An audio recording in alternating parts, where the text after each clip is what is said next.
documentário Uma História em Muitas Mãos, a gente teve a ideia de produzir ele, eu junto com a Dani, para poder fazer um registro da história dos surdos de Maringá, né, para eles poderem registrar o que já foi feito, né, na história deles, quais foram as conquistas e como está hoje a língua de sinais dentro de Maringá.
A primeira coisa que a gente fez foi fazer uma pesquisa histórica, a gente foi ver o que era interessante falar nesse documentário, quais eram as histórias que a gente queria contar dentro desse documentário. E aí a gente convidou o Miguel para fazer o roteiro, porque é uma pessoa que tem experiência já com documentários históricos, e esse era para ser um documentário também histórico. Nós fizemos as adaptações do roteiro, e foi a hora de formar a equipe técnica que ia filmar. Boa parte da equipe é da Cosmos, que é uma equipe que ele já trabalha.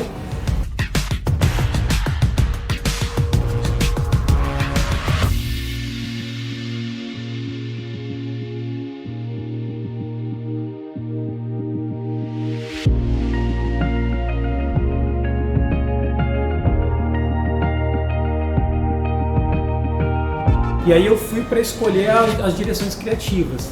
Conheci a Thay no outro documentário que eu tinha feito, tinha gostado muito do jeito dela conduzir as coisas, as ideias, né? A gente convidou ela para esse projeto.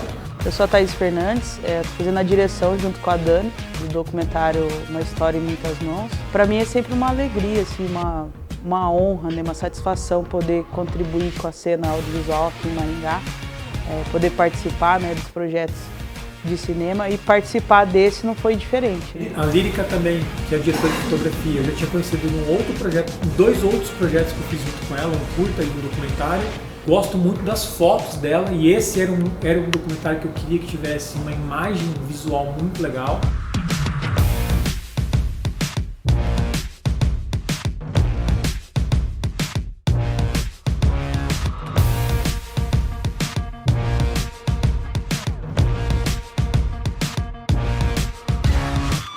E a Ana Júlia, que eu também conheci num documentário sobre a história de Maringá, para fazer o conceito artístico, visual do documentário, né? Desde a parte de cenografia, com a parte de comunicação, logotipagem. Começou pelo cenário, na verdade. A identidade visual ela veio depois, seguindo o mesmo conceito que eu tinha estudado lá atrás para conceber o cenário. Eu li o roteiro e eu já comecei a pensar o que eu poderia fazer de diferente no cenário das entrevistas para ficar algo bem sensível, bem poético, assim. Comecei a pesquisar várias referências e aí a Thaís falou pra mim que ela queria alguma coisa com luz no fundo, pra pensar alguma coisa com luz. E eu mostrei pra Thaís uma referência que era num cenário de caixas, só que eram muitas caixas e caixas menorzinhas, assim. Comentei com a Alain se a gente poderia acrescentar uma cena no filme, que é a cena da poesia, se a atriz poderia criar uma poesia, né, falando sobre essa questão das caixas, de como a sociedade coloca a gente em caixas, né? Meu nome é Ana Paula, eu estou trabalhando como figurinista, sou responsável do figurino e estou trabalhando nas mídias também. O figurino, na teoria, seria mais tranquilo porque são roupas contemporâneas, né, atuais, né, o que a gente usa hoje em dia mesmo. E aí o maior desafio foi para pensar na roupa do teatro, porque não tinha a história do teatro. Então, eu e a Ana Júlia, que é a diretora de arte, a gente teve que inventar uma peça, começar pela paleta de cor, e aí depois a gente desenvolve o cenário, o figurino e tudo mais. E aí na peça de teatro também, a princípio ia ser uma peça já existente, a gente ia usar um cenário de uma peça já existente, mas aí vendo o quanto de cena que ia aparecer daquela peça de teatro e a proporção do cenário, eu conversando com a Ana P, conversando com a Thaís, a gente viu que precisava de algo que fosse maior, que tivesse mais volume. Daí a Ana Ju teve a ideia de trazer para as dramatizações as caixas também na peça de teatro, né? Então foi uma forma que a gente conseguiu de interligar esses mundos diferentes, assim. E aí a gente pensou nos macacões para trazer a emoção através das cores. Então cada um estaria com uma cor tipo o filme Divertidamente, e a gente fez isso através das cores porque não ia ter história, né? E aí a peça é um mundo real dentro do mundo ideal, né? Onde tem todos os pequenos objetos que não são acessíveis para surdos. Telefone, rádio, TV, tem som.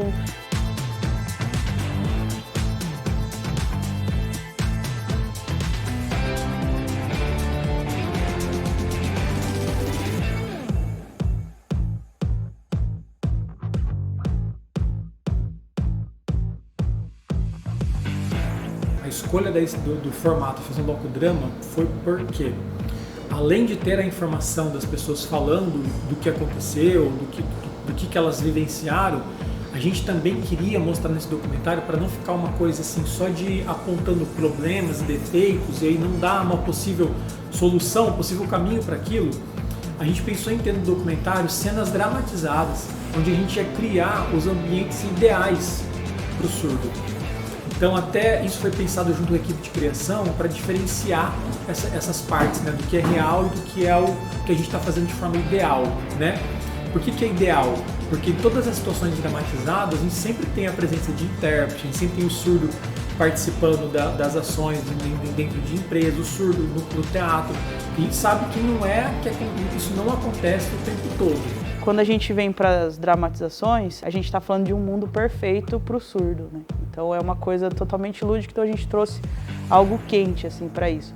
E daí quando a gente cai para as entrevistas, a gente vê a realidade, né? Aí a gente trouxe essa coisa assim mais fria assim para trazer mesmo essa realidade, trazer essa dramaticidade. Meu nome é Rafaele. Meu nome é Carla. Durante a semana de gravação a gente está cuidando de todo o set, né? Então alimentação, transporte, buscar coisa, arrumar coisa.